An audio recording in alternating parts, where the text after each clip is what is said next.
So hello dear student, आज आपल्याला शिकायचं आहे सेमीकंडक्टर. MHT CETला यावर तुम्ही ॲटलिस्ट 3 क्वेश्चन एक्सपेक्ट करून चालू शकताय. ठीक आहे. आणि सगळ्यात इझी चॅप्टर आहे हा, सगळ्यात इझी चॅप्टर. आणि तुम्ही जर क्वेश्चन ॲनालाइज केले असतील तर तुम्हाला लक्षात येईल की हा चॅप्टर कधीही स्किप करण्यासारखा नाही आहे. Right. So what we will do now here, will just try to analyse the things in detail. ठीक आहे. आणि थोडं स्पीडमध्ये आपण रिवाइज करून घेऊया याला, जेणेकरून तुमचे 3 मार्क जे असतील ते सिक्युअर्ड होतील. राईट. तर स्क्रीनवर जे तुम्हाला आहे बेटा दिसतं इथे की सेमीकंडक्टर्स. राईट. बट सेमीकंडक्टरला अंडरस्टँड करण्याकरता सगळ्यात पहिला हे शिकणं गरजेचं आहे की how we are categorising the materials on the basis of their conductivity. Right. So first is conductor, insulator, then second is and then third is a semiconductor. Right. आता महत्त्वाचा पार्ट हा असतो यामध्ये, एक लक्षात घ्या की समजा एक सिंगल ॲटम असेल, सिंगल ॲटम जर असेल तर सिंगल ॲटमच्या ज्या एनर्जी लेवल्स असतात, फर्स्ट ऑर्बिटमधला इलेक्ट्रॉन जो असेल त्याची एनर्जी लेवल, सेकंड ऑर्बिटमध्ये जो इलेक्ट्रॉन असेल त्याची एनर्जी लेवल, थर्ड ऑर्बिटमध्ये जो इलेक्ट्रॉन असेल त्याची एनर्जी लेवल. राईट. तर त्याच्या एनर्जी लेवल्स वेगवेगळ्या असतील. बट एनर्जी लेवल जर बघितलं तुम्ही तर energy levels are related in this sense. Energy level ज्या असतील त्या अशा पद्धतीने रिलेट करण्यात येईल, म्हणजे सिंगल लाईनने रिप्रेझेंट करण्यात येतात. बरोबर आहे. म्हणजे फर्स्ट ऑर्बिटमध्ये समजा 2 इलेक्ट्रॉन्स आहेत, तर त्या 2 इलेक्ट्रॉन्सकडे जी एनर्जी असेल तर ती एनर्जी सिंगल लाईनने रिप्रेझेंट करण्यात येईल.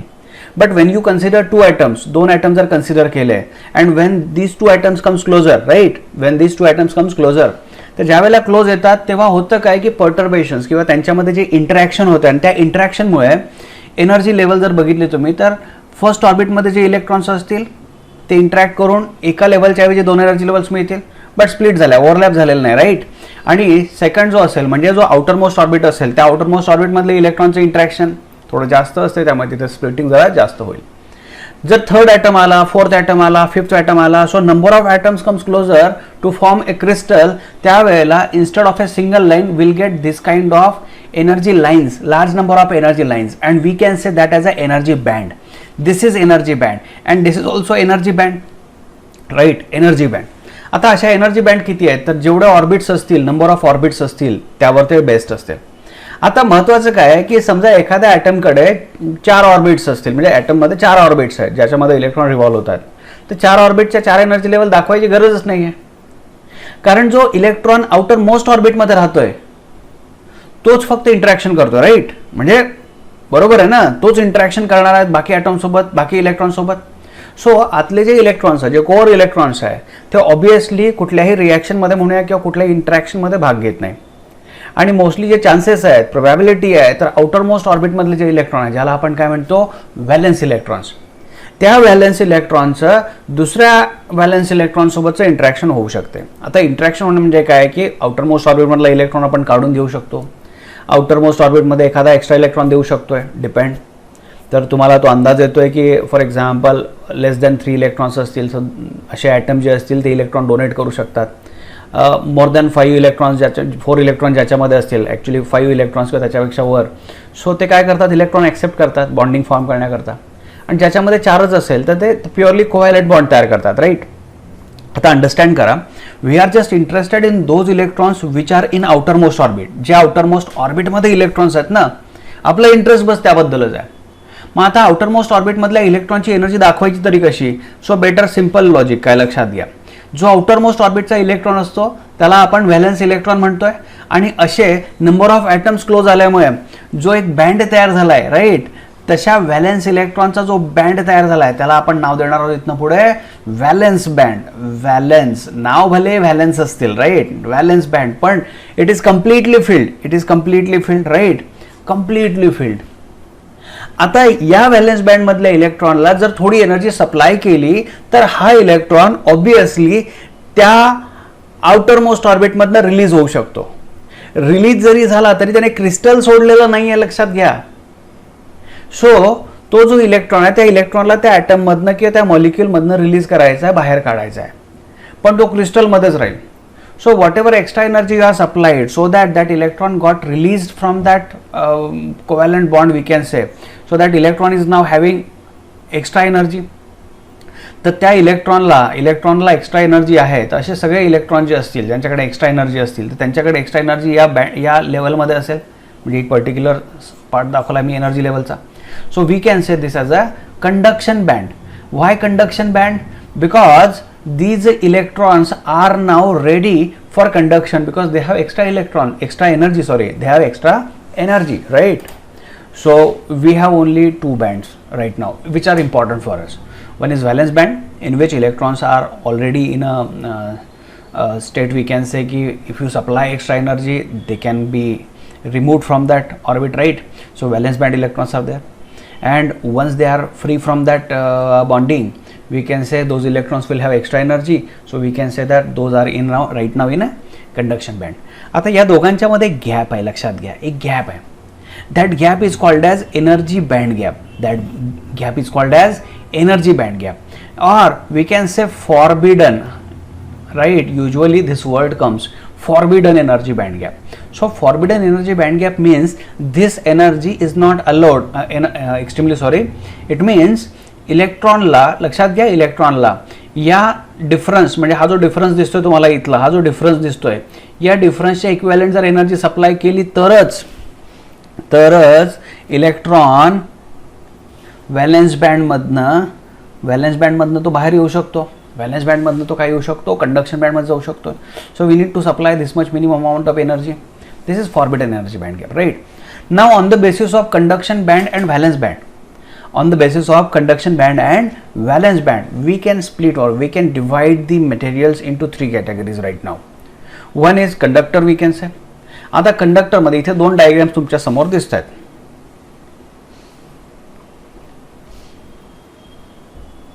ओके, सो दोन डायग्राम बघा, दोन्ही डायग्राम जे आहेत त्या मोस्टली मेटलशी रिलेटेड आहे किंवा कंडक्टरशी रिलेटेड आहेत, राईट? कंडक्टर्स.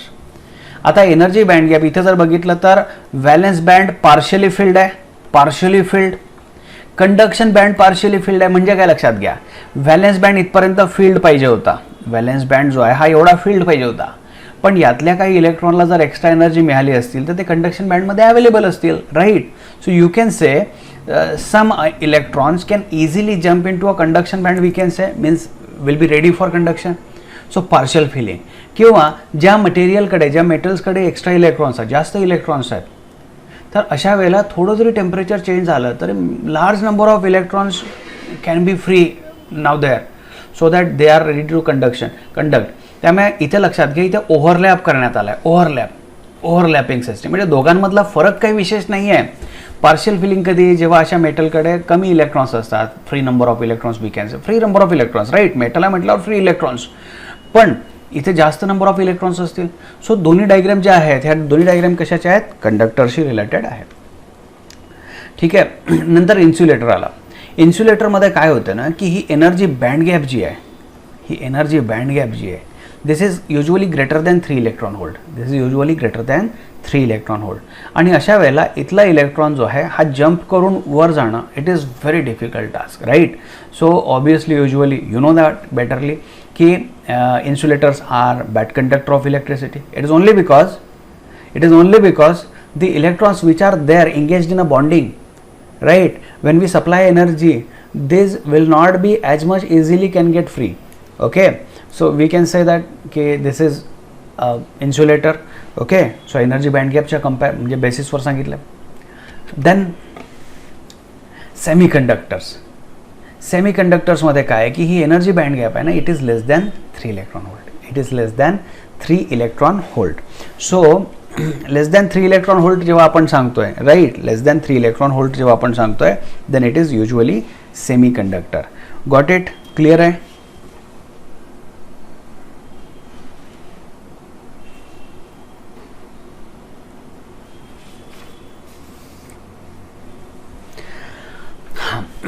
आता आपल्याकडे सेमीकंडक्टर्स किती आहेत? जसं एक सिलिकॉन कन्सिडर करतोय, जर्मॅनियम कन्सिडर करतोय.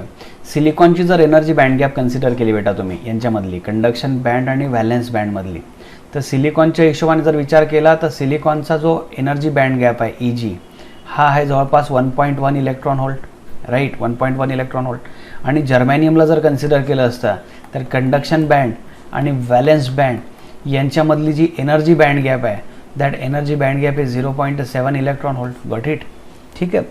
So you should have to remember this one. So usually काय होतं आहे की germanium is a good type we should have to choose right, की म्हणजे सेमीकंडक्टर सिलिकॉन आणि जर्मॅनियममध्ये जर चूज करायचं काम पडलं तर germanium is best one we can say compared to silicon. कारण सिलिकॉनची जर बघितली energy band gap 1.1 electron volt आहे आणि जर्मॅनियमची किती आहे 0.7 आहे right. Okay, now we'll discuss about semiconductors fast मध्ये. So there are two type of semiconductors we'll say. One is intrinsic semiconductor and second is a extrinsic semiconductor. Intrinsic or we can say pure. Intrinsic or we can say pure. Pure कोण? Silicon आणि germanium right. आता लक्षात घ्या इथे dotted पार्टमध्ये जो दाखवला आहे that is what covalent bond, आणि हा जो आहे हा बेटा बॉन्डिंग इलेक्ट्रॉन्स आहे, बॉन्डमध्ये असणारा इलेक्ट्रॉन आहे right. So when we consider silicon, so सिलिकॉनच्या आउटरमोस्ट ऑर्बिटमध्ये ऑब्वियसली 4 इलेक्ट्रॉनची डेफिशियन्सी आहे तशी बघितली तर. So what it will do, it will form a covalent bond with other silicon atoms right. So बघा इथे कोव्हॅलंट बॉन्डिंग तयार झालं, इथे तुम्हाला लक्षात येते this is one of the electron right, electron and electron. Okay, तर हा जर मधला सिलिकॉन कन्सिडर केला असता तर त्याचा ऑक्टल जो आहे राईट, ऑक्टेट कंप्लीट झालेला आहे. So now it is in a stable condition, म्हणजे कोव्हॅलंट बॉन्डिंग थ्रू असं झालेलं असेल. But now I should have to tell you here one thing which is important for CET right, की for example suppose temperature changes, so temperature change झाल्यानंतर obviously बॉन्डिंगमध्ये जर electron असला, if it is getting extra energy right, so bond break पण होऊ शकतोय. आणि जर बॉन्ड ब्रेक होत असेल तर जिथे बॉन्ड ब्रेक होतो राईट, जिथे बॉन्ड ब्रेक होतो, समजा इथे बॉन्ड ब्रेक झाला तर इथला इलेक्ट्रॉन बाहेर निघालाय, आणि जिथे इलेक्ट्रॉनची डेफिशियन्सी आहे, कमतरता आहे राईट, इथे इलेक्ट्रॉनची कमतरता आहे, तर याला इथनं पुढे नाव देण्यात येईल hole, and this is free electron. पण एक लक्षात घ्या, number of holes and number of electrons are same. आता NH भले मी नंबर सांगितला असेल, but in actual sense NH आणि NE हा यूज कशासाठी होतो तो लक्षात घ्या. It is called as density. So number of holes per unit volume, number of holes per unit volume, और number of electrons per unit volume here right, म्हणजे NH जे आहे. So it is actually hole density और electron density. Got it. आता काय झालंय की temperature चेंजमुळे इलेक्ट्रॉन होल पेअर जनरेट झाला. आता हा जो होल आहे आणि हा जो इलेक्ट्रॉन आहे याच्याबद्दल थोडं क्लॅरिटी कन्सिडर करा, की हा होल जो आहे, होल तर जनरेट झाला आहे लक्षात आलं असेल, पण हा होल जर बघितला तर कुठनं तयार झाला आहे, जिथे कोव्हॅलंट बॉन्डिंग होतं तिथे.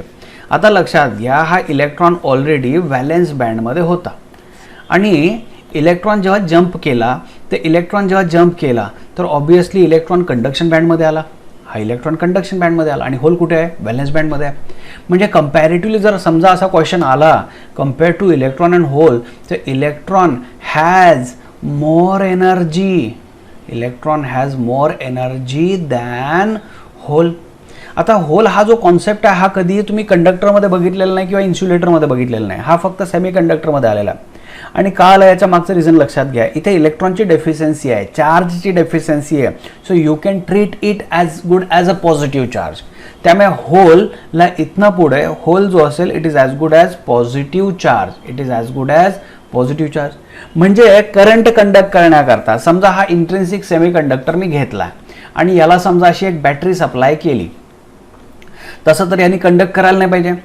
But at normal temperature what happens, some electron hole pairs are generated, some electron and hole pairs are generated. मग आता हा पॉझिटिव्ह पोटेन्शियल काय करतो, या होलला इकडे मूव्ह करतो, आणि इलेक्ट्रॉन जे आहे इलेक्ट्रॉन इकडे जायला सुरू होतात. आता लक्षात घ्या होलची जी डायरेक्शन ऑफ मोशन आहे त्याला म्हणूया करंट ड्यू टू होल, आणि इलेक्ट्रॉन भलेही इकडे लेफ्टला चालला असेल राईट, भलेही इलेक्ट्रॉन लेफ्टला चालला असेल, but the current due to electron is IE right. So there is a current I due to hole and electron. So त्यामुळे सेमीकंडक्टरमध्ये लक्षात घ्या तुम्ही की current is due to hole and electron. So I is equal to IH plus IC, you should remember right. करता येईल बेटा हे सगळं. Okay, so I is equal to IE plus IH. Okay, thermally generated, जे मी तुम्हाला आत्ता बोललो होतो की थर्मली जनरेटेड राईट. सो इथे साईट होल तयार होतोय right. Okay, this is for pure semiconductor. तर आता लक्षात घ्या काय करायचं आहे, electron can easily jump from one place to another place. म्हणजे एखाद्या वेळेला काहीतरी असं होईल की समजा इथे होल आहे, इथे इलेक्ट्रॉन होता, इलेक्ट्रॉन इथला जम्प केला. म्हणजे लक्षात घ्या इथे काय दाखवलं आहे, याची काय गरज नाही, काय करायची गरज नाही. ठीक आहे. So what I was telling you about की for example this is conduction band right, and this is valence band and this is conduction band, right? So when temperature changes, so some of the electron jumps into the conduction band because they have got extra energy, right? They have got extra energy, and therefore holes are created and holes are always in a valence band, right? And electrons are always in a conduction band. ठीक आहे बेटा, लक्षात आलं असेल. Now extrinsic semiconductor. आता there are two type of semiconductors we have. One is a p-type semiconductor and second is a n-type semiconductor. आता सेमीकंडक्टरचा प्रकार जरी आला असेल, एक्सट्रिन्सिकचा मीनिंग काय होतो इथे की आपल्याला इलेक्ट्रॉन होल पेअर्स जेवढा जनरेट होत असतील तर तेवढं चांगलंच करंट मिळू शकतोय because semiconductor will act as a conductor now we can say. आणि एक लक्षात घ्या, टेम्परेचर कोइफिशियंट जो आहे अल्फा जो आहे सेमीकंडक्टरचा तो असतो निगेटिव्ह. काय असतो, निगेटिव्ह असतो. म्हणजे काय, resistance is equal to R naught 1 minus alpha delta theta असतो. जसं टेम्परेचर चेंज होतं आहे तसं रेजिस्टन्स याचं कमी होतं आहे. कशाचं, सेमीकंडक्टरचं. त्यामुळे तुम्हाला जर क्वेश्चन इन केस आला, राईट, जर क्वेश्चन इन केस यावर आला तर तुम्ही इथे अंदाज घेऊ शकता एक काय की temperature coefficient of semiconductor is negative and therefore as temperature rises the resistance of semiconductor decreases. But whereas for conductor, I'm just telling you, whereas for conductor alpha is positive, right? Alpha is positive. So as the temperature rises, resistance of conductor increases. म्हणजे समजा जर तुम्हाला comparative question आला तर याचा answer तुम्हाला easily देता यायला पाहिजे. Okay, got it. Now so extrinsic सेमीकंडक्टरमध्ये आता एक लक्षात घ्या बेटा, मी जे दोन टाईप म्हटले आहेत असे बरेचसे मटेरियल आहे. जसे मी इथे दिलं आहे आर्सेनिक, अँटीमनी, फॉस्फरस.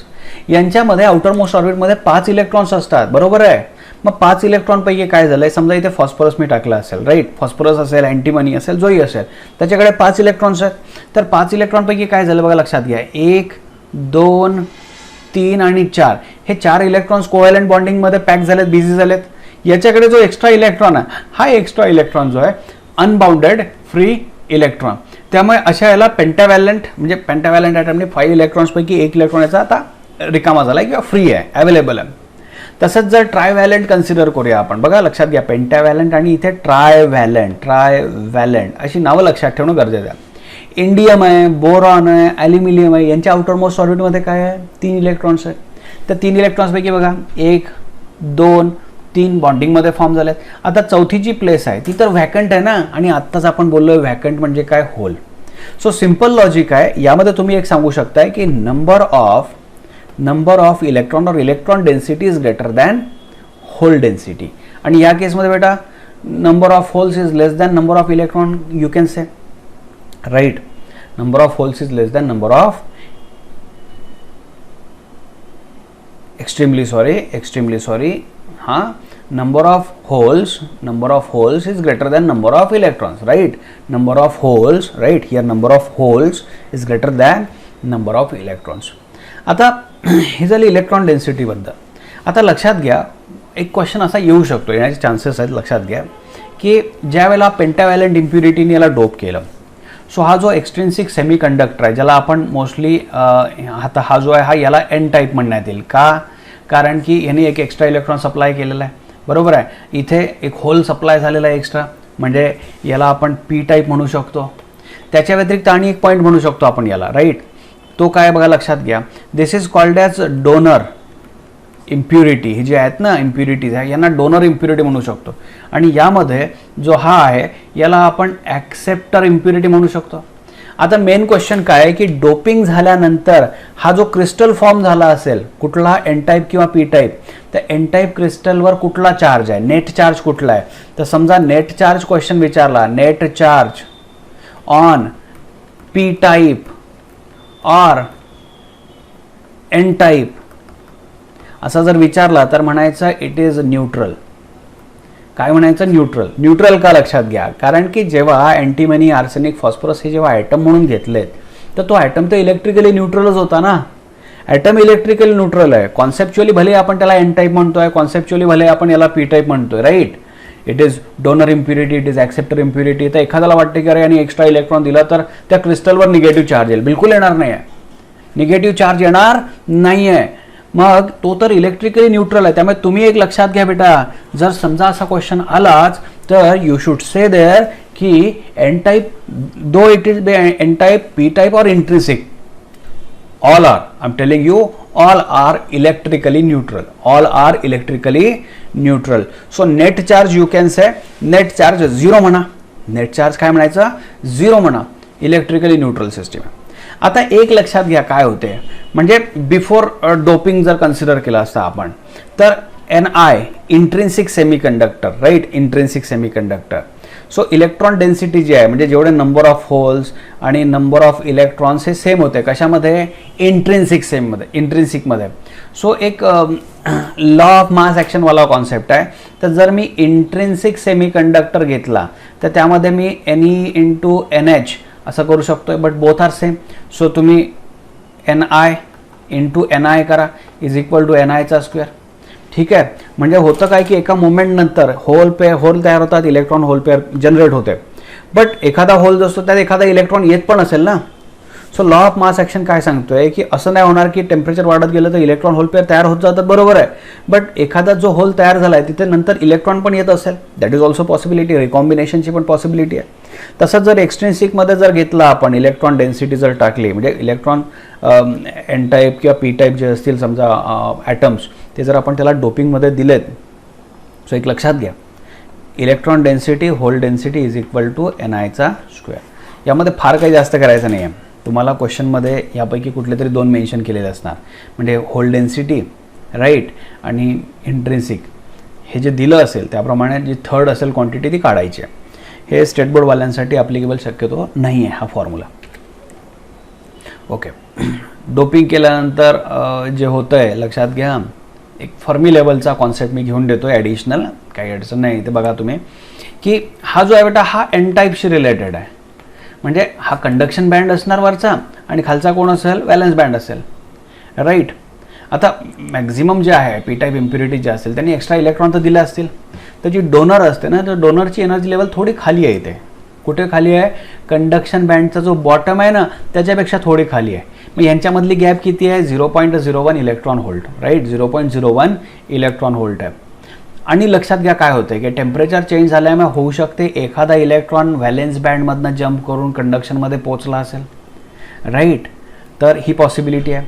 आता ह्या केसमध्ये तुम्ही काय म्हणू शकता, मायनॉरिटी, हे फार महत्त्वाचं आहे, मायनॉरिटी जो आहे कॅरियर तो होल आहे आणि मेजॉरिटी जे आहे ते कोण आहे बेटा, इलेक्ट्रॉन आहेत. म्हणजे कंडक्शन यामध्ये जे होणार आहे ते कुणामुळे होणार आहे, मोस्टली इलेक्ट्रॉन्समुळे होणार आहे. आणि होल आहे अवेलेबल, इलेक्ट्रॉन होल पेअर तयार होणारच आहे कारण टेम्परेचर चेंज होणारच आहे, गॅरंटेड. सो मायनॉरिटी मेजॉरिटी लक्षात ठेवा. Then comes P type semiconductor. So P टाईपचा जो एनर्जी जर तुम्ही बघितला, एनर्जी डायग्रॅम जर बघितली आपण, राईट, तर यामध्ये लक्षात घ्या कंडक्शन बँड, व्हॅलेन्स बँड. आता जी इम्प्युरिटी आपण ॲड केलेली आहे, पी टाईप इम्प्युरिटी ॲड केलेली आहे, तर त्यांनी काय केलं आहे, त्याच्यामध्ये ऑलरेडी एक इलेक्ट्रॉन कमी होता. सो मोस्टली होल्स तयार झाले आहेत आणि ते होल मी आधी सांगितले तुम्हाला व्हॅलेन्स बँडमध्येच असतात. Okay, so holes are there, हे होल्स इथे आहेत. ठीक आहे, आता होल्स इथे आहेत पण तरी टेम्परेचर चेंज झाल्यामुळे एखाद्या ठिकाणी जो होल तयार होतो त्यातला इलेक्ट्रॉन जम्प करतच असेल, राईट. आणि जी ॲक्सेप्टर इम्प्युरिटी आहे त्याची एनर्जी लेवल बघा 0.01 टू 0.05 इलेक्ट्रॉन व्होल्ट. ही एक प्रकारे स्टेप म्हणून काम करत आहे, राईट. ठीक आहे, आपण सध्या एक डिस्कशन इथे एवढंच करू शकतोय की समजा डोनर इम्प्युरिटी जर ॲड केली असेल तर त्याची जी एनर्जी लेवल आहे ती कंडक्शन बँडच्या थोडी खाली आणि पी टाईप सेमीकंडक्टरमध्ये जो ॲक्सेप्टर इम्प्युरिटी आहे त्याची जी एनर्जी लेवल आहे ती एनर्जी लेवल कशी असते, व्हॅलेन्स बँडच्या थोडी वर, right. Okay, now what we will do की सेम पी टाईप आणि एन टाईप सेमीकंडक्टर आहे. तर पी टाईप आणि एन टाईप सेमीकंडक्टरमध्ये पहिला तर काय करतात लक्षात घ्या, म्हणजे ही समजा एक सिलिकॉन वेफर आहे, वेगवेगळ्या पद्धती आहेत डोपिंग करायच्या, तर त्यातली कुठली प्रोसेस कन्सिडर करायची गरज नाही आहे सध्या तुम्हाला. You should have to consider की ओके बाय एनी मीन की हाफ पोर्शनमध्ये जी वेफर आहे, सिलिकॉनची जी वेफर असेल त्याच्या हाफ पोर्शनमध्ये पी टाईप इम्प्युरिटीज ॲड केल्या. आता पी टाईप इम्प्युरिटी म्हणजे काय बेटा? Hole. So large number of holes are there, and N type impurity is added to the right part. So N type impurity म्हणजे काय? Large number of electrons we can say. Obviously हा जो electron आहे, हा electron इकडे jump करणार, जाणारच आहे, गॅरंटेड जाणार, जायलाच पाहिजे. हा इलेक्ट्रॉन इकडनं इकडे जाणार, हा इलेक्ट्रॉन इकडे जाणार. आता लक्षात घ्या होतं काय प्रोसेसमध्ये की समजा हा इलेक्ट्रॉन जम्प केला, तर जिथनं हा इलेक्ट्रॉन जर जम्प केला असेल राईटमधनं लेफ्टला, तर इथे एक इलेक्ट्रॉनची कमी झाली, so this becomes positive ion. इथे एक एक्स्ट्रा इलेक्ट्रॉनला, this become negative ion. Okay, same will happen to the next one. So negative ion and positive ion, this way we have got ions. आता लक्षात घ्या फर्दर, या इलेक्ट्रॉनला पण इकडे जायची इच्छा आहे, या इलेक्ट्रॉनला पण इकडे जायची इच्छा आहे, राईट, या इलेक्ट्रॉनला पण जायची इच्छा आहे तिकडे. बट प्रॉब्लेम असा आहे की जेव्हा हा इलेक्ट्रॉन जाण्याचा प्रयत्न करतो, तर इथे हे जे निगेटिव्ह आयन्स तयार झाले, ह्या निगेटिव्ह आयन्समुळे एक इलेक्ट्रिक फील्ड तयार झाली. इथे निगेटिव्ह आणि पॉझिटिव्ह आयन्समुळे इथे एक इलेक्ट्रिक फील्ड तयार झाली. तर ही इलेक्ट्रिक फील्ड या इलेक्ट्रॉनला जाऊ देत नाही. किंवा थोडक्यात सांगायचं झाल्यास हे जे निगेटिव्ह आयन, आता वरच्या डायग्राममध्ये दाखवतो मी तुम्हाला, हे negative ions, right, negative ions हे पॉझिटिव्ह आयन्स. इथल्या इलेक्ट्रॉनला ही बॅरियर क्रॉस करायची आहे, पण क्रॉस करून जाता येत नाही. का जाता येत नाही? कारण याला इथे सगळे निगेटिव्ह आयन्स दिसतात. सो एक प्रोसेसमध्ये होतं काय की जसं डोपिंग झालं आहे त्याच्यानंतर एक पर्टिक्युलर प्रोसेसपर्यंत इलेक्ट्रॉन आणि होल रिकॉम्बिनेशन करतात. ती जंक्शन जी आहे, ती बॅरियर जी आहे ती क्रॉस करतात. तर ती जेव्हा क्रॉस करतात, राईट, लक्षात घ्या, क्रॉस करतात, तर त्याला म्हणतात डिफ्युजन. त्याला काय म्हणतात? डिफ्युजन. डिफ्युजनमध्ये काय झालं लक्षात घ्या की पी टाईप रिजन जो होता त्यामधनं जो होल आहे तो होल एन टाईपमध्ये गेला आणि इकडला जो इलेक्ट्रॉन होता तो पी टाईपमध्ये गेला. त्याच्यानंतर ड्रिफ्टमध्ये काय होतं ते लक्षात घ्या. समजा ही मधली रिजन आहे, मधल्या रिजनमध्ये समजा इलेक्ट्रॉन होल पेअर तयारच झाल्या, इलेक्ट्रॉन आणि होल पेअर तयार झाली. तर ऑलरेडी ही जे आयन्स आहेत त्यांच्यामुळे एक इलेक्ट्रिक फील्ड तयार झाली आहे. इलेक्ट्रिक फील्ड काय करते लक्षात घ्या. इलेक्ट्रिक फील्ड या पॉझिटिव्ह आयनला इकडे नेऊन ठेवते आणि या पॉझिटिव्ह चार्जला पीमध्ये नेऊन ठेवते आणि निगेटिव्ह चार्जला ती एनमध्ये नेऊन ठेवते. तुम्हाला इलेक्ट्रिक फील्डचं नेचर लक्षात येत असेल बघा. इलेक्ट्रिक फील्ड जर अशी असेल आणि इथे जर इलेक्ट्रॉन होल पेअर तयार झाली, समजा इलेक्ट्रॉन होल पेअर तयार झाली, तर इलेक्ट्रिक फील्डच्या डायरेक्शननी जे असेल तो होल जाईल आणि त्याच्या अपोजिट डायरेक्शन इलेक्ट्रॉन जाईल. याला म्हणायचा ड्रिफ्ट करंट. लक्षात आलंय का? हे तुम्हाला सिलेबसला शक्यतो नाही आहे, स्टेट बोर्डला नाही आहे खरं तर, त्यामुळे तुम्ही यावर जास्त फोकस नाही केला तरी चालेल. पण डिफ्युजन म्हणजे कुठली प्रोसेस? जेव्हा हे बॅरियर तयार होणार होतं त्यावेळेचं समजा, किंवा चला त्यावेळेचं पण नाही, मी जनरल सांगतो तुम्हाला. बघा इथे पॉझिटिव्ह आयन्स आहेत, इथे निगेटिव्ह आयन्स आहेत, राईट. इथे पी टाईप असल्यामुळे पॉझिटिव्ह आहे ना होल, इथे negative.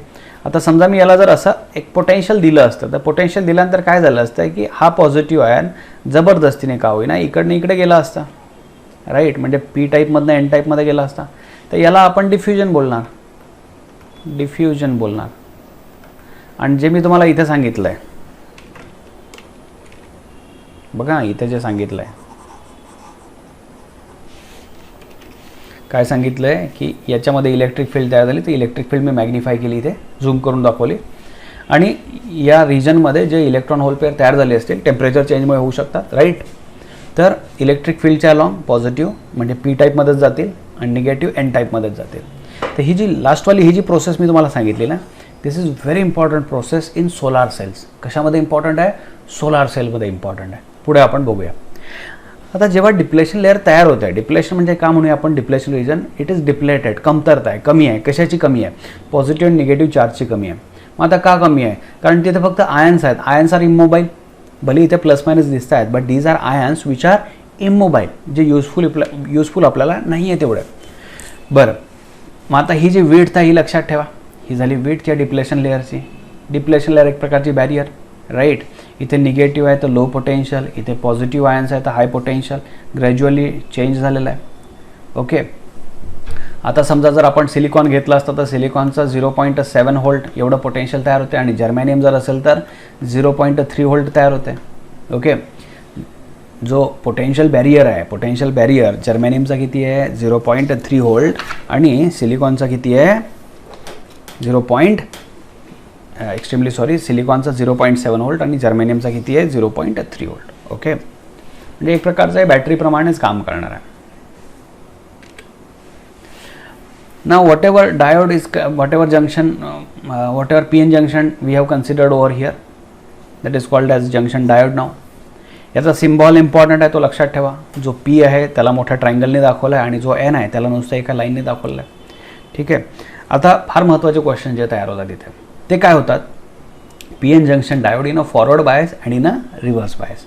Okay, so you should have to understand over here. एक डायग्राम दाखवलेली आहे ज्यामध्ये बघा लक्षात घ्या फॉरवर्ड बायस इम्पॉर्टंट काय, बऱ्याच मुलांना कन्फ्युजन होतं इथे की फॉरवर्ड बायस आणि रिव्हर्स बायस काय. सो फॉरवर्ड बायसमध्ये P type is connected to positive terminal of battery and N is connected to negative terminal of battery. हे लक्षात घ्या. जसं जसं तुम्ही पोटेन्शियल वाढवत जाणार राईट, तर होतं काय की इथले जे होल्स आहेत आणि इथले जे इलेक्ट्रॉन्स आहेत ह्या होल्सला जबरदस्तीने ढकलणारं कोण ना कोणी आहे. ही जी बॅटरी आहे ही बॅटरी या होलला इकडनं इकडे ढकलेल आणि या इलेक्ट्रॉनला हा निगेटिव्ह इकडनं इकडे ढकलेल. सिम्पल लॉजिक आहे. तो जो जंक्शन होता, तो जो डिप्लेशन रिजन तयार झाला होता त्यामध्ये कसं आहे की एखाद्या इलेक्ट्रॉनला व्हॉलेंटरीली जर जम्प करायचं होतं इकडनं तिकडे तर तो करू शकत नव्हता. Now it has got a support from this battery. या बॅटरीकडनं त्याला सपोर्ट मिळाला आहे. So depletion layer reduces. आता लक्षात घ्या, पोटेन्शियल ज्यावेळेला अप्लाइड पोटेन्शियल कमी होतं त्यावेळेला बॅरियर पोटेन्शियल वेगळा होता. जसं जसं पोटेन्शियल वाढवायला लागलो आहे बॅरियरचं पोटेन्शियल कमी कमी होत चाललेलं आहे. सो बॅरियर पोटेन्शियल डिक्रीजेस और यू कॅन से बॅरियर जो आहे विड्थ जी आहे that width also decreases. So question जो CET लेवलला येऊ शकतो आहे in forward bias width of depletion layer you can say decreases. Width of depletion layer decreases. Clear logic? Next, in reverse bias we can say, in reverse bias P is connected to negative terminal of battery and N is connected to positive terminal of battery. आता लक्षात घ्या, या इलेक्ट्रॉनला इकडे जायचं होतं P टाईपकडे आणि या होलला जायचं होतं N टाईपकडे, म्हणजे सुरुवातीला फॉरवर्ड बायसमध्ये. But now in reverse bias what will happen की ही जी निगेटिव्ह पोटेन्शियल आहे याला इकडे ओढणार आणि इलेक्ट्रॉन इकडनं इकडे जाईल. सो डिप्लेशन लेअरची जी विड्थ आहे ती वाढत जाते. म्हणजे आता तुम्हाला लक्षात घ्या 1 आणि 2 जी बॅरियर विड्थ आहे राईट, बॅरियर पोटेन्शियलसुद्धा काय होत गेलं, वाढत गेलं. बॅरियर पोटेन्शियलसुद्धा काय होत गेलं, वाढत गेलं तिथे. So you can say in reverse bias that depletion layer increases, depletion width increases and barrier potential also increases.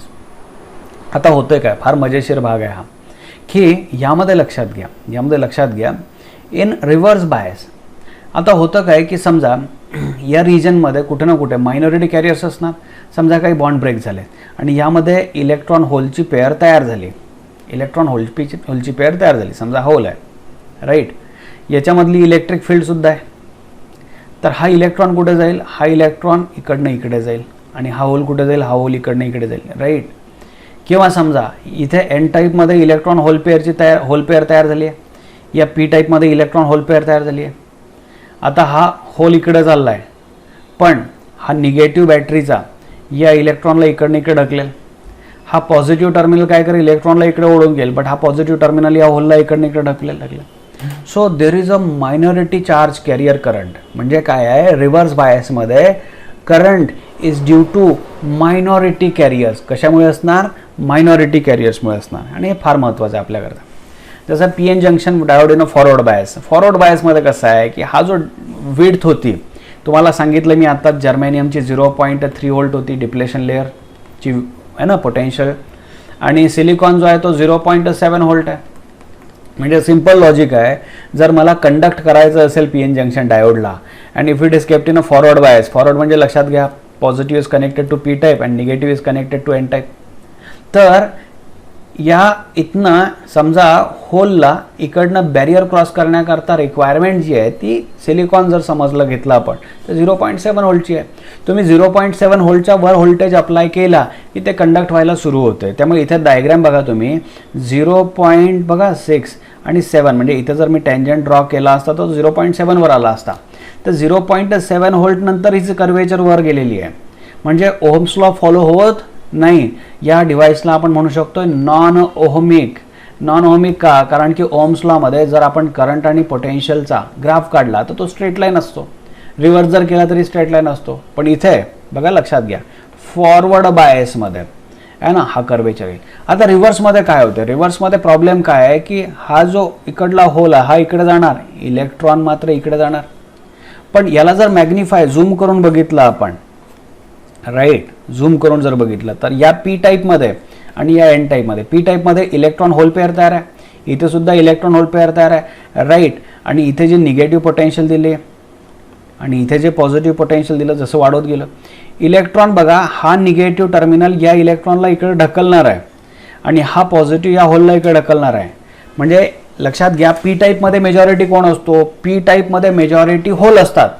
पण काही थर्मल टेम्परेचर चेंजमुळे इलेक्ट्रॉन होल पेअर जी तयार झाली आहे त्या इलेक्ट्रॉन होल पेअरपैकी हा जो इलेक्ट्रॉन आहे जो मायनॉरिटी कॅरियर आहे त्याला लेफ्टला जाता येणार नाही, त्याला कंपल्सरी राईटला जावं लागेल. म्हणजे पी टाईप जरी असला तरी या इलेक्ट्रॉनला इकडे जाणं आहे आणि इथे एन टाईपमध्ये जो मायनॉरिटी कॅरियर आहे ज्याला होल म्हटलं, राईट, त्याला इकडे जाणं आहे. आता लक्षात घ्या होतं काय की ही जी मधली रिजन दाखवली मी, मधली रिजन कुठली? Width W, right. Depletion region जो आहे त्या डिप्लेशन रिजनमध्ये जाणार. आता डिप्लेशन रिजनमध्ये काय होतं लक्षात घ्या. डिप्लेशन रिजनच्या आतमध्ये काय ते बघा. डिप्लेशन रिजनच्या आतमध्ये असे बॉन्ड तयार असतील, बॉन्ड तर असणारच ना. आता समजा हा इलेक्ट्रॉन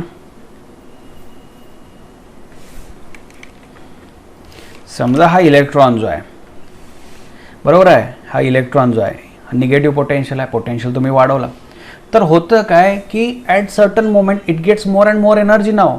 कारण लक्षात घ्या की हाय पोटेन्शियल आलं इथे, negative potential high negative potential apply झाला किंवा ह्याला हाय पॉझिटिव्ह पोटेन्शियल कन्सिडर करा तर याला एक एनर्जी मिळणार आणि त्या एनर्जीने जेव्हा तो कोलिजन करतो किंवा हा इलेक्ट्रॉन इकडे कोलिजन करतो तर इथे बॉन्डमध्ये बघा लक्षात घ्या हे बॉन्डिंग आहे. जसा हा कोलिजन करतो याच्याकडे जर सफिशियंट एनर्जी आली की तो बॉन्ड ब्रेक करू शकेल तर जसा हा इलेक्ट्रॉन जातो तर इथले बॉन्ड ब्रेक झाल्यामुळे 2 इलेक्ट्रॉन्स आणि 2 होल ह्या पेअर तयार झाल्या. इथे समजा हा होल आला तर या होलमुळे लक्षात घ्या या होलमुळे आहे ना 2 इलेक्ट्रॉन्स आणि 2 होल पेअर तयार झाले. म्हणजे ज्या रिजनमध्ये इलेक्ट्रॉन होल पेअरचा दुष्काळ होता तिथं ऑल ऑफ सडन इलेक्ट्रॉनच्या एनर्जेटिक इलेक्ट्रॉन कोलिजन झाल्यामुळे बॉन्ड ब्रेक व्हायला लागले आणि बॉन्ड ब्रेक झाल्यामुळे खूप सारे इलेक्ट्रॉन होल पेअर तयार व्हायला लागलेत आणि all of sudden large amount of current flow व्हायला लागतोय. म्हणजे एका पर्टिक्युलर पोटेन्शियलला large amount of current flow होईल आणि करंट कितीही वाढणार पण पोटेन्शियल वाढवायची गरज नाही कारण ही ब्रेकिंग सिस्टीम जनरेट झाली आहे. कोलिजनमुळे खूप सारे इलेक्ट्रॉन होल पेअर तयारच होणार आहे. तर लक्षात घ्या सुरुवातीला तर काहीच करंट नव्हता बट ऑल ऑफ सडन एका मोमेंट नंतर हे व्हायला लागलं कारण सुरुवातीला मायनॉरिटी कॅरियर्स कमी होते बट ऑल ऑफ सडन ह्या स्ट्रायकिंग रेटमुळे राईट काय झालंय की खूप सारे इलेक्ट्रॉन होल पेअर त्या रिजनमध्ये तयार व्हायला लागलेत आणि हे बॉन्ड ब्रेक व्हायला लागले. क्लिअर आहे तुम्हाला? आता प्रॉब्लेम काय आहे की इलेक्ट्रॉन जेव्हा कोलिजन करतो आणि बॉन्ड ब्रेक होतोय तर tremendous amount of heat is generated. त्यामुळे मोस्टली हा जो डिव्हाइस आहे लक्षात घ्या रिव्हर्स ब्रेकडाऊन व्होल्टेजच्या वर ऑपरेट करणं डिफिकल्ट जाते किंवा जर ऑपरेट केलाच तर हा डिव्हाइस खराब होऊन जातो कारण की large amount of heat is generated there. मग यावर पर्याय म्हणून काय तर झिनरने थोडं मॉडिफिकेशन केलं. तर सुरुवातीला आपल्याला याचेच ॲप्लिकेशन डिस्कस करून घेऊया. आपल्याला एक लक्षात आलंय की फॉरवर्ड बायसमध्ये आता लक्षात घ्या काय म्हणायचं मला की रिव्हर्स बायसमध्ये काय करतात कमी व्होल्टेज समजा मी 40 व्होल्टवर ऑपरेट केलं समजा फॉरवर्ड बायसमध्ये तर काय 0.7 व्होल्टच्या वर तो कंडक्टच व्हायला लागतो त्यामुळे त्याची अडचण नाही आहे. बट रिव्हर्स बायसमध्ये जेव्हा येतो ना तर 40 व्होल्ट 20 व्होल्टला बघा किती आयडियल सिच्युएशन आहे की कंडक्टच होणार नाही. म्हणजे इकडे जायचं नाही. आपण काम करताना बघा एक बॅटरी घेतली मी जास्तीत जास्त 20 व्होल्टची तर 20 व्होल्टची बॅटरी अशी लावली डायोड फॉरवर्ड बायसमध्ये काहीच अडचण नाही. 20 व्होल्टची बॅटरी मी अशी लावली रिव्हर्स बायसमध्ये आला, बरोबर आहे, कारण की N type is connected to P. So reverse bias 20 volt आहे, पण याचा ब्रेकिंग व्होल्टेज जो आहे तो 80 व्होल्ट 80-90 व्होल्ट असेल, म्हणजे रिस्क काहीच नाही आहे. आणि हा म्हणून ऑफ म्हणून काम करणार आणि हा ऑन म्हणून काम करणार, राईट. ठीक आहे, तर आता it acts as a rectifier. So forward बायसमध्ये ऑन म्हणून काम करणार आणि रिव्हर्स बायसमध्ये तो ऑफ म्हणून काम करणार. ठीक आहे, फॉरवर्ड बायस, रिव्हर्स बायस. एक ट्रान्सफॉर्मर घ्यायचा, राईट, एक ट्रान्सफॉर्मर घ्यायचा. हा स्टेप डाऊन ट्रान्सफॉर्मर असेल, तुम्हाला high voltage to low voltage करायचं आहे. आता जेव्हा आपण ट्रान्सफॉर्मर जरी घेतला असेल तरी मोस्टली ही जी इनपुट असते,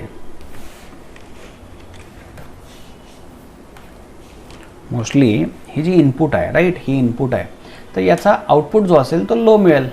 म्हणजे समजा 270 व्होल्ट आहे, मला 6 व्होल्ट पाहिजे, तर 6 व्होल्ट घेईल मी, काहीच अडचण नाही. आता 6 व्होल्टची पीक कशी दिसते, जी ट्रान्झिस्टरला मिळणार आहे, डायोडला मिळणार आहे, ती अशी मिळणार आहे काहीतरी इथे, input AC, right, input AC. आता आउटपुट काय मिळणार ते लक्षात घ्या.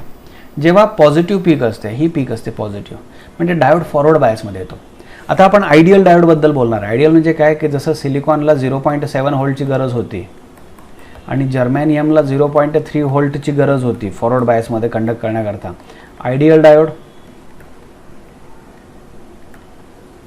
0 व्होल्ट, काहीच गरज नाही आहे, काहीच गरज नाही, यू कॅन से काहीच गरज नाही. सो आयडियल कन्सिडर करूया. जसा हा फॉरवर्ड म्हणजे पॉझिटिव्ह पीक येते, तर यातनं कंडक्शन होईल आणि लोड रेजिस्टन्समधनं करंट पास होईल. तर याच्या अक्रॉसचा जो व्होल्टेज आहे तो दाखवला इथे ॲज इट इज सिंक्रोनाइज.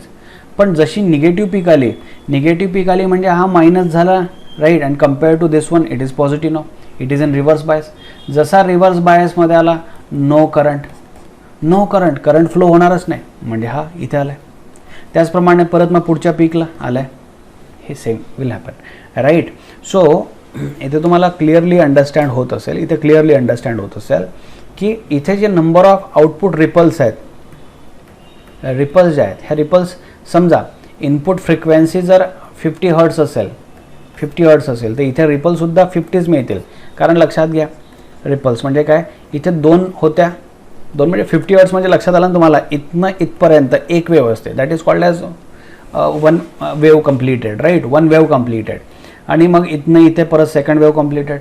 पण एका वेव्हमध्ये एकच पल्स आली, दुसऱ्या वेव्हमध्ये पण एकच पल्स आली, तर रिपल्स किती आल्यात तुम्हाला, 50 आल्यात. Okay, this is half wave rectifier.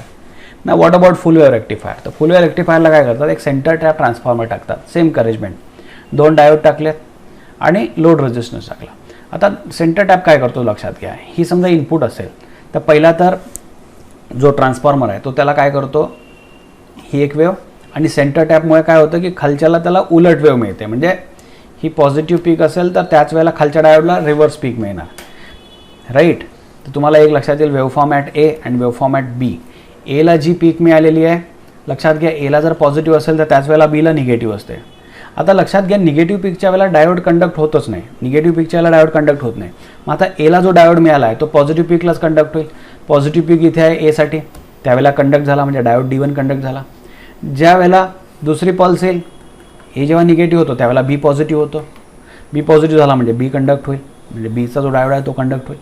So this way all will conduct, म्हणजे डायोड कंडक्ट होईल. आता लक्षात घ्या, ही डायग्राम अशीच का आली, कारण की कुठलाही कंडक्ट झाला असेल तर कंडक्ट होताना ही जे आहे, हा करंट जो फ्लो होतोय हा compulsory X to Y's flow होतोय. X to Y's फ्लो होत असल्यामुळे जो काय आउटपुट व्होल्टेज आहे तो आपल्याला या फॉर्ममध्ये मिळेल. इथे लक्षात घ्या, फ्रिक्वेन्सी समजा 50 हर्ट्स असेल तर इथे ज्या रिपल्स मिळायला लागल्या आहेत, ह्या रिपल्स किती मिळणार आहेत, number of ripples you can say 100, number of ripples what you can say 100. Got it. Okay, now zener diode. आता झिनर डायोडमध्ये काय करतात लक्षात घ्या, मगाशी जो मी पार्ट एक्सप्लेन करत होतो तुम्हाला, कुठला, हा, यामध्ये मी तुम्हाला जे सांगितलं की इलेक्ट्रॉन बंबार्ड होतोय, कोलिजन करतोय आणि कोलिजन करून बॉन्ड ब्रेक करतोय, याला म्हणतात ॲव्हलॅन्च मेथड. ॲव्हलॅन्च मेथड म्हणजे काय, ॲव्हलॅन्च मेथड किंवा ॲव्हलॅन्च ब्रेकडाऊन म्हणू शकतो, ॲव्हलॅन्च ब्रेकडाऊन. आता हा ॲव्हलॅन्च ब्रेकडाऊन प्रकार काय होता लक्षात आला का, की आपण पोटेन्शियल जसं वाढवत नेतोय तर एन टाईपमध्ये जे मायनॉरिटी कॅरियर आहे, एन टाईपमध्ये जे मायनॉरिटी कॅरियर होते, मायनॉरिटी कोण एन, पी टाईपमध्ये जे मायनॉरिटी कॅरियर होते इलेक्ट्रॉन, तर ऑब्वियसली इथे तुम्ही याला निगेटिव्ह द्यायला लागला आणि इकडे पॉझिटिव्ह द्यायला लागलाय, तर हे फोर्सफुली आतमध्ये जातात आणि आतमध्ये जाता जाता डिप्लेशन लेअर जी होती त्यात बॉन्ड ब्रेक करत जातात. सो इथे large amount of heat generate होते. आता ॲव्हलॅन्च झिनरनी काय केलं आहे, झिनरनी काय केलं आहे की डोपिंग कॉन्सन्ट्रेशन वाढवला, increased doping concentration, doping concentration वाढवला. तर डोपिंग कॉन्सन्ट्रेशन वाढवल्याने होतं काय, डोपिंग कॉन्सन्ट्रेशन वाढवला का डिप्लेशन लेअर होते कमी. डोपिंग कॉन्सन्ट्रेशन वाढवला तर काय होते, डिप्लेशन लेअर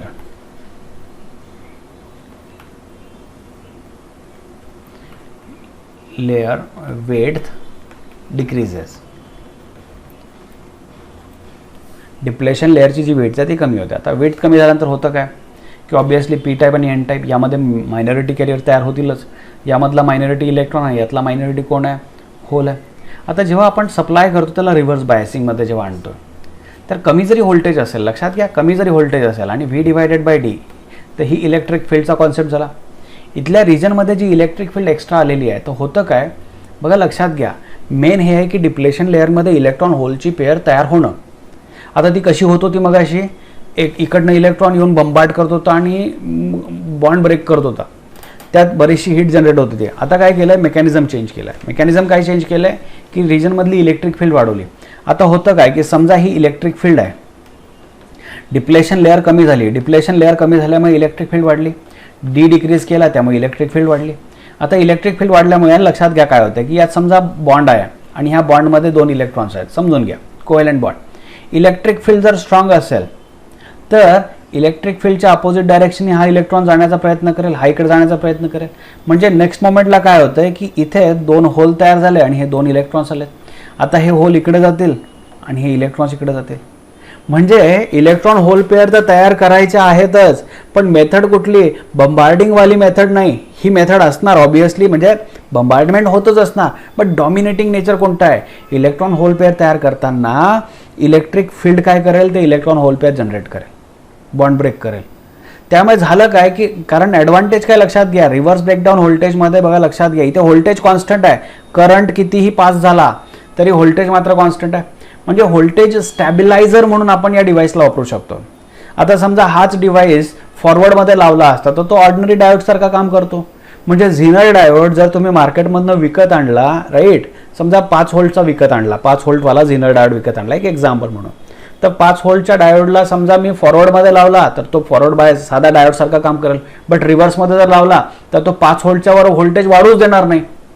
म्हणजे रिव्हर्स बायसमध्ये तो 5 व्होल्टवर काम करतो, कितीही करंट पाठवा त्यातनं, पण तो डायोड स्वतःच्या टर्मिनलच्या अक्रॉस ते व्होल्टेज मेंटेन ठेवतो. आता एक 5 व्होल्ट एक्झाम्पल म्हणून घेतलं, बरं ऑर्डिनरी डायोडपेक्षा हा वेगळा कसा, तर इथे झिनरचा झेड दाखवायचा, right. So this is zener diode. आणि नेहमी लक्षात घ्या it is used in reverse bias. याला कशात वापरायचं असते, रिव्हर्स बायसमध्ये. कशासाठी वापरायचं असते, कारण की हा व्होल्टेज स्टॅबिलायझर म्हणून काम करू शकतो.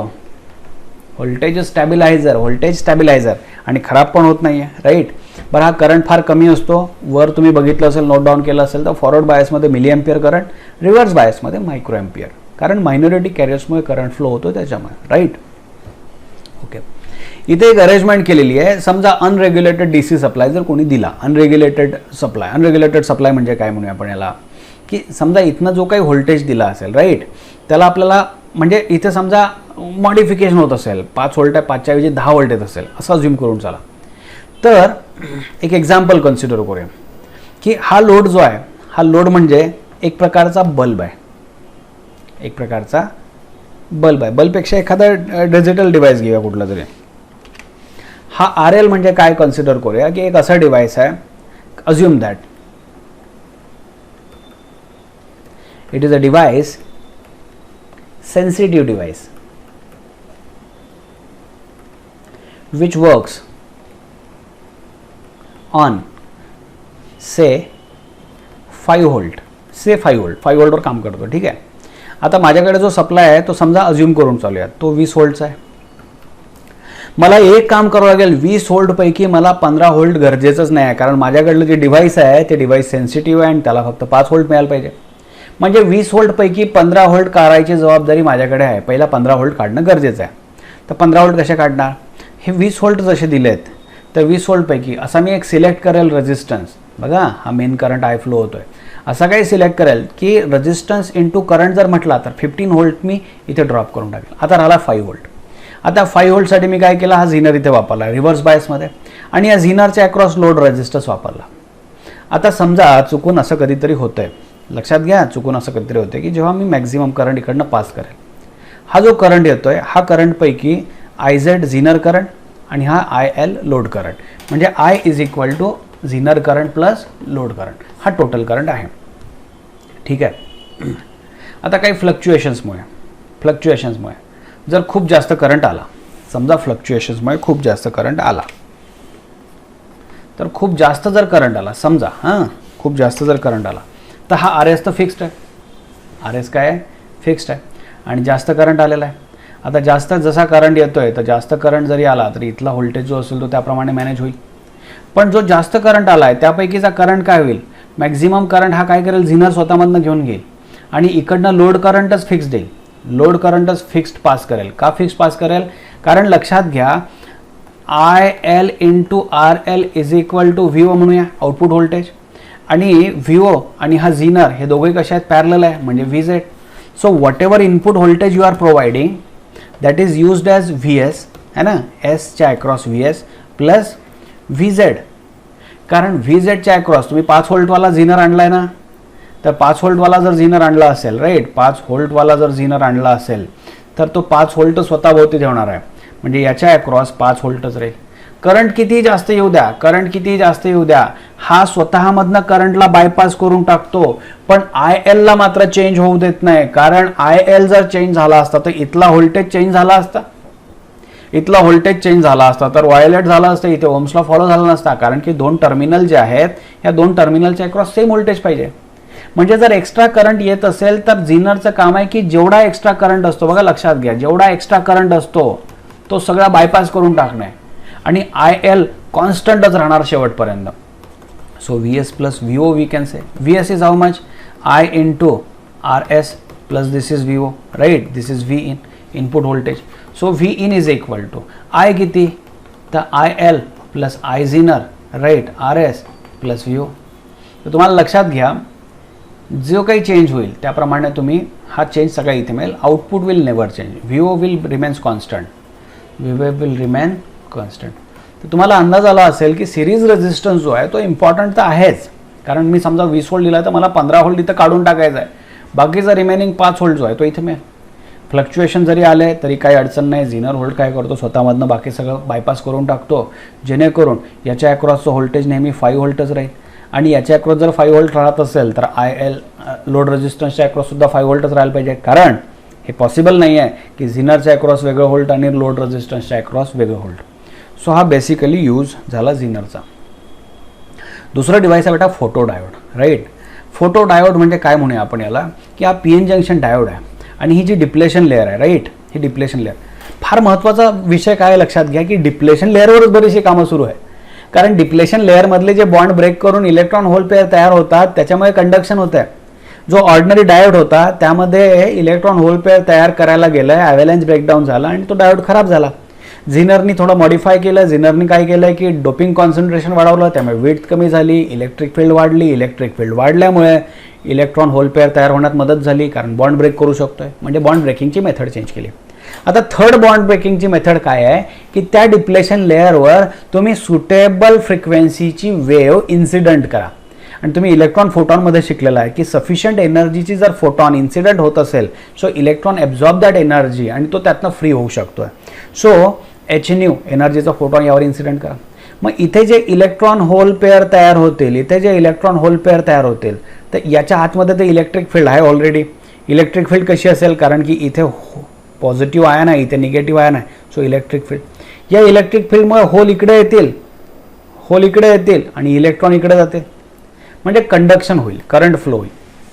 आता लक्षात घ्या हे रिव्हर्स बायसमध्ये जो आहे तो क्वाड्रंट लक्षात ठेवा. इथे क्वाड्रंट का लक्षात ठेवला, कारण रिव्हर्स बायसमध्ये व्होल्टेज जे आहे ते -V निगेटिव्ह व्होल्ट सप्लाय केलेला आहे, राईट. निगेटिव्ह का म्हणतोय की N टाईपला पॉझिटिव्ह आणि P टाईपला निगेटिव्ह कनेक्ट केला आहे, तो लक्षात घ्या.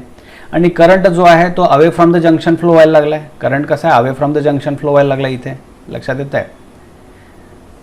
म्हणजे टुवर्ड नाही, म्हणजे होल टुवर्ड नाही, होल पण अवे चालले आहेत. बट ऑब्वियसली हे कशी आहे ही प्रोसेस, ह्या प्रोसेसमध्ये जेवढा लाईट पडत राहील तेवढं इलेक्ट्रॉन होल पेअर तयार होत राहील आणि मायक्रो अँपियरमध्ये करंट फ्लो होईल.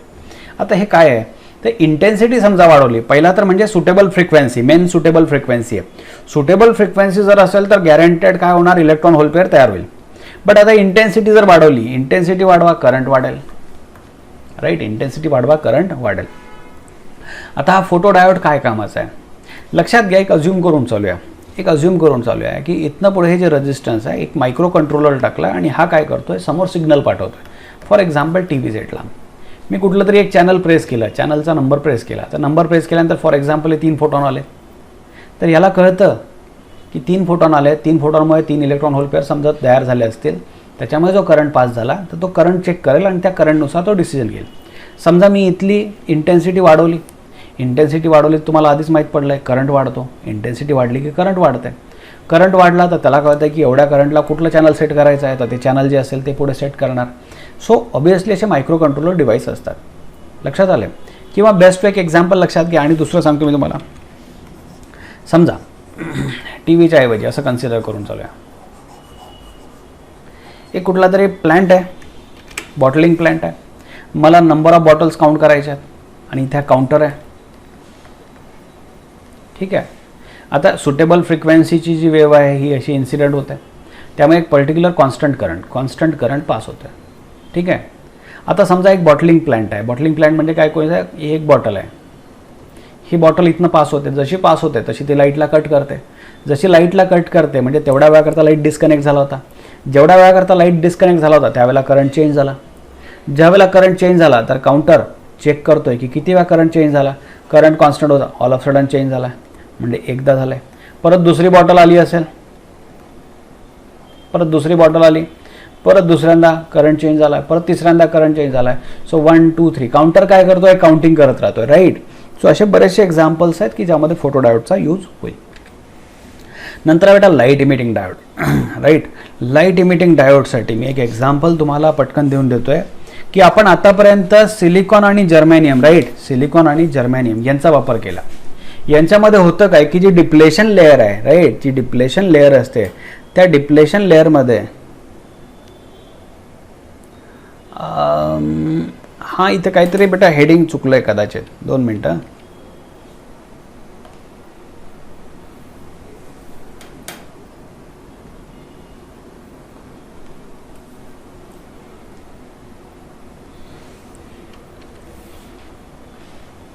हां इथे ना बेटा सोलार सेल पाहिजे, सोलार सेल, ओके. सोलार सेलची अरेंजमेंट करून घ्या, मग आपण LED शिकायला घेऊया, जरा LED डिस्कस करायला घेऊया. सो सोलार सेलमध्ये प्रकार काय तो लक्षात घ्या, एक अरेंजमेंट बघून घ्या. N टाईप आणि P टाईपचे लेअर देतात. आता मी मोस्टली बोर्ड एक्झामप्रमाणे घेणार, त्यामुळे मी मोस्टली देणार पहिला P लेअर आणि मग नंतर देणार खाली N लेअर, ठीक आहे. याला सध्या फक्त एक अंडरस्टँड करण्याकरता की P आणि Nच्या लेअर्स असतात, वर अशा बेटा मेटॅलिक फिंगर्स असतात, म्हणजे काय की मॅक्झिमम लाईट जो आहे हा यावर पडावा, मटेरियलवर पडावा, आणि या कंडक्टिंग आहेत, म्हणजे काय आहे की हे सगळे इथे कनेक्ट होऊन तुम्हाला एक सर्किटमधला एक कनेक्शन पार्ट मिळतो. खालचा जो पार्ट आहे, हा खालचा पार्ट काय, मेटल बॅक जो कॉन्टॅक्ट आहे तो मेटलचा कॉन्टॅक्ट आहे, म्हणजे ओव्हरव्ह्यू साईडला बघितला तर हे ज्या फिंगर्स असतील, या फिंगरचं कनेक्शन इकडे आलं, हा मेटॅलिक कंडक्टर इथे कनेक्शन इथे आलं. आता होतं काय लक्षात घ्या, आपण आपल्या बोर्डप्रमाणे डिस्कस करूया की P type layer, N type layer, याच्यावर अँटी रिफ्लेक्शन कोटिंगवाल्या ग्लास वगैरे टाकण्यात येतात, म्हणजे जो लाईट पडेल त्या लाईटपैकी मॅक्झिमम लाईट काय व्हायला पाहिजे, ॲब्झॉर्ब व्हायला पाहिजे. आता P टाईप जो असतो त्या P टाईपची लेअर जी आहे जवळपास 2.5 मायक्रोमीटर, हा नंबर लक्षात ठेवा स्टेट बोर्डच्या CETच्या मुलांनी. 2.5 मायक्रोमीटरची ही थिकनेस घेतात. का घेतात, कारण की जो फोटॉन आहे तो फोटॉन सरळ या डिप्लेशन रिजनपर्यंत पोहोचायला पाहिजे. कुठे पोहोचायला पाहिजे, या डिप्लेशन रिजनपर्यंत पोहोचायला पाहिजे. मग आता जसा डिप्लेशन रिजनपर्यंत पोहोचेल तर काय होईल, आता डिप्लेशन रिजनला जर इथे बघितलं आपण तर बघा P टाईप, इथे निगेटिव्ह आयन, इथे पॉझिटिव्ह आयन, आणि हा N टाईप, ठीक आहे. आता जसा हा फोटॉन इथे पडला आहे, म्हणजे ही जी आहे ही डिप्लेशन लेअर आहे, आणि डिप्लेशन लेअरमध्ये ही इलेक्ट्रिक फील्ड आहे तयार, ठीक आहे, इलेक्ट्रिक फील्ड. जसं इथे आलं आहे तसं इथे इलेक्ट्रॉन होल पेअर तयार होते. आता इलेक्ट्रॉन होल पेअर तयार झाली तर काय झाली, ही इलेक्ट्रिक फील्ड काय करते, या होलला वर पाठवते आणि या इलेक्ट्रॉनला खाली पाठवते. म्हणजे होल बघा रेडिएशन्समुळे, याला कुठेही कनेक्शन दिलेलं नाही अजूनपर्यंत. ही डायग्रॅमवर जास्त फोकस करू नका, तुम्ही फक्त यावर बघा. सोलार सेलचं जे कॉम्बिनेशन आहे त्यामध्ये सोलार सेलमध्ये डायरेक्ट कनेक्शन कुठलंही नाही आहे, कुठला एक्सटर्नल बॅटरी सोर्स वगैरे दिलेला नाही आहे. त्यामुळे होतं काय की या रेडिएशन्समुळे जे इलेक्ट्रॉन होल पेअर सेपरेट झालेले आहे, तर ही इलेक्ट्रिक फील्ड या होलला पी टाईपमध्ये आणि इलेक्ट्रॉनला एन टाईपमध्ये आणून सोडते. तर त्यामुळे थोड्या वेळात काय दिसेल आपल्याला, पी रिजनमध्ये खूप सारे होल आले तिथे आणि एन रिजनमध्ये खूप सारे इलेक्ट्रॉन्स. तर एक प्रकारची ही बॅटरी म्हणून काम करणार आहे, एक प्रकारचा सेल. पण सोलार सेल असल्यामुळे आपण याचा सिम्बॉल चेंज करून टाकूया, सोलार सेल. ठीक आहे, solar cell. So open circuit आहे तेव्हा याच्याकडे व्होल्टेज आहे, ओपन जेव्हा आहे तेव्हा व्होल्टेज आहे. आता होतं काय की याला कनेक्ट करूया. जसं याला कनेक्ट केलं, जसं आता इथे आहे, जसं याला कनेक्ट केलं तर कनेक्ट केल्याबरोबर large amount of current will flow. Current कसा फ्लो होईल बघा, इथे होल आहेत आणि इथे इलेक्ट्रॉन्स आहेत. यामध्ये कुठली बॅटरी दिलेली नाही आहे, itself acts as a source of energy now, आणि हा सेल म्हणून काम करतोय. सो हे अवे चाललेत, त्यामुळे आपण फोर्थ क्वाड्रंटचा वापर करणार. So short circuited current. ही डायग्राम लक्षात ठेवा. ठीक आहे. तर सोलार सेलमध्ये मोस्टली इम्पॉर्टंट हे आहे metallic substrates, metallic fingers, electrodes we can say. आणि इलेक्ट्रॉन होल पेअर ज्या तयार होतात त्या तयार झालेल्या इलेक्ट्रॉन होल पेअर्स कशा पद्धतीने सेपरेट होतात, तर होल पी टाईपमध्ये ॲक्युम्युलेट होतो आणि इलेक्ट्रॉन एन टाईपमध्ये ॲक्युम्युलेट होतो. ठीक आहे बेटा. त्यानंतर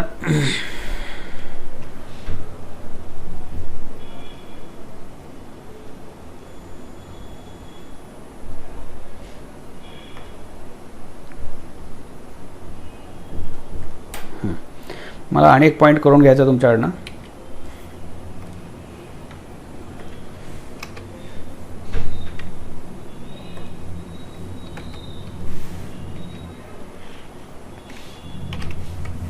बघा light emitting diode,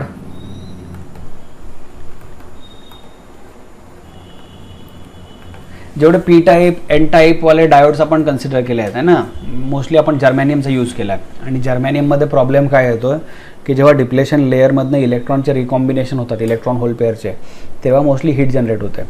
electron hole पेअरच्या रिकॉम्बिनेशनमध्ये काय जनरेट होतं आहे, हीट जनरेट होते. आता काय केलं आहे की त्याच्याऐवजी थोडे मॉडिफाय केले. मॉडिफिकेशन्स काय केले की for example gallium arsenide phosphate किंवा गॅलियम फॉस्फेट, बरोबर आहे, गॅलियम फॉस्फेट. तर या पद्धतीचे एलिमेंट घेतले किंवा गॅलियम आर्सेनाइड. आता हे बोर्डप्रमाणे असल्यामुळे मी ॲज इट इज देतो आहे. तर गॅलियम आर्सेनाइड फॉस्फेट आणि गॅलियम फॉस्फेट. आता गॅलियम आर्सेनाइड जो असतो राईट, याचा लक्षात ठेवायच्या साईडला इन्फ्रारेड, आणि गॅलियम आर्सेनाइड फॉस्फेट जो आहे तो रेड आणि येलो हे दोन वर्ड्स लक्षात ठेवा. आणि गॅलियम फॉस्फेट जो आहे त्याला रेड आणि ग्रीन लक्षात ठेवा. काय लक्षात ठेवायचं, रेड आणि ग्रीन. आता पॉईंट काय अंडरस्टँड करा. गॅलियम आर्सेनाइड यांच्यापासून बघा कंपाऊंड सेमीकंडक्टर तयार करतात. तर कंपाऊंड सेमीकंडक्टर जो असेल तो ऑब्विसली सेमीकंडक्टरला आपण तसंच दाखवणार सेमीकंडक्टर. पण हा जो सेमीकंडक्टर हा जर्मॅनियम सिलिकॉनपासून नाही, कशापासून, gallium arsenide, gallium phosphate, gallium arsenide phosphate यांच्या कॉम्बिनेशनवर घेतात. And this is now P type, this is N type, and it is kept in a forward बायसमध्ये ठेवतात. आता फॉरवर्ड बायसमध्ये ठेवतात तर यांची एनर्जी लेवल कन्सिडर करा. पी टाईप जो आहे आणि एन टाईप जो आहे, यांना थोडंसं असं कंबाईन करून मी दाखवतो. हे कसं, ही जी रिजन आहे ही रिजन लक्षात घ्या, ही आपली डिप्लेशन लेअर आहे. डिप्लेशन हा पी टाईप आणि हा एन टाईप. आता एन टाईपमध्ये इथे खूप सारे इलेक्ट्रॉन्स असतील आणि पी टाईपमध्ये इथे खूप सारे होल असतील, right. When it is in forward bias म्हणजे कधी, तर मोस्टली करंट आणि हा व्होल्टेज मोस्टली 1.5 व्होल्ट. 1.5 व्होल्टवर बऱ्यापैकी एलईडीज ऑपरेट होतात, राईट. 1.5 व्होल्ट दिला तर होतं काय की फॉरवर्ड बायसमध्ये येतोय. तर इथे जे इलेक्ट्रॉन होल पेअर, इथे इलेक्ट्रॉन आणि होल पेअर जसे रिकंबाईन होतात, बघा लक्षात घ्या, इलेक्ट्रॉन्स आणि होल, ते इलेक्ट्रॉन होल पेअर जसे रिकंबाईन होतात तर यांच्यामधनं आता हीट जनरेट होत नाही. इलेक्ट्रॉन होल पेअर जनरेट झाल्यामुळे photon of sufficient energy Hν get emitted. Photon of sufficient energy Hν gets emitted. तर तुम्हाला LED वर क्वेश्चन जर आला समजा बेटा, लक्षात घ्या, LED वर जर क्वेश्चन आला है ना, तर LED चा सिम्बॉल लक्षात ठेवा आणि एनर्जी किती hν. ठीक आहे. आता LED चे बरेचसे फायदे आहेत. एक 7 सेगमेंट LED असतो किंवा बऱ्याचशा डिस्प्लेवर यूज करण्यात येतात. आजकाल सगळीकडे LED चा वापर होतोय. ओके, हा झाला एक आस्पेक्ट आपला शिकण्याचा सेमीकंडक्टरमधला.